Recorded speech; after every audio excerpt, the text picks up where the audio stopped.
श्राद्ध और पितृपक्ष से संबंधित कथा। श्राद्ध पर्व पर यह कथा अधिकांश क्षेत्रों में सुनाई जाती है। इस कहानी को पढ़े बिना पितृपक्ष का पुण्य नहीं मिलता, ऐसा माना जाता है।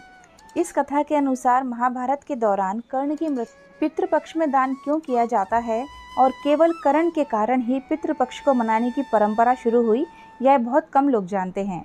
पुराणों के अनुसार पितृपक्ष में दान करने से आत्मा को स्वर्ग की प्राप्ति होती है। आइए आपको बताते हैं दानवीर कर्ण से जुड़ी कथा के बारे में। दानवीर कर्ण के बारे में सभी जानते हैं कि कर्ण देवी कुंती के सबसे बड़े पुत्र हैं और सूर्य देवता के पुत्र हैं, और सूर्य देव ने अपना वादा पूरा करने के लिए अपना सुरक्षा कवच भी दान कर दिया था।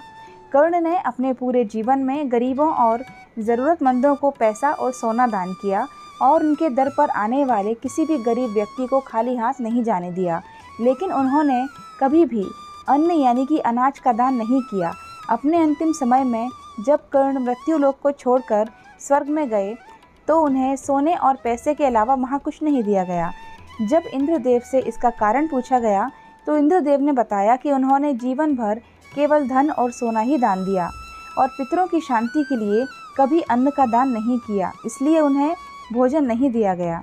देवराज इंद्र की बात सुनकर सूर्यपुत्र कर्ण ने देवराज से कहा, मुझे अनुदान के महत्व का पता नहीं था और मेरे पूर्वज कौन है मुझे यह भी नहीं मालूम था, और अपनी गलती का एहसास होने पर अपनी गलती को सुधारने के लिए कुछ दिनों के लिए पृथ्वी पर जाने का अनुरोध किया।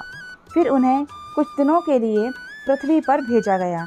पृथ्वी पर आने के बाद कर्ण ने अपने पूर्वजों को याद किया और उनकी आत्मा की शांति के लिए 16 दिनों तक तर्पण किया और भूखे गरीबों को भोजन दिया। तभी से 16 दिनों का पितृपक्ष मनाने की परंपरा चली आ रही है और इस दिन लोग अपने पूर्वजों की याद में भोज का आयोजन करते हैं तथा अपने पूर्वजों की पसंद का भोजन किसी वेद पाठी पंडित को दान करना या किसी गरीब को दान किया जाता है। इसका अपना ही महत्व है।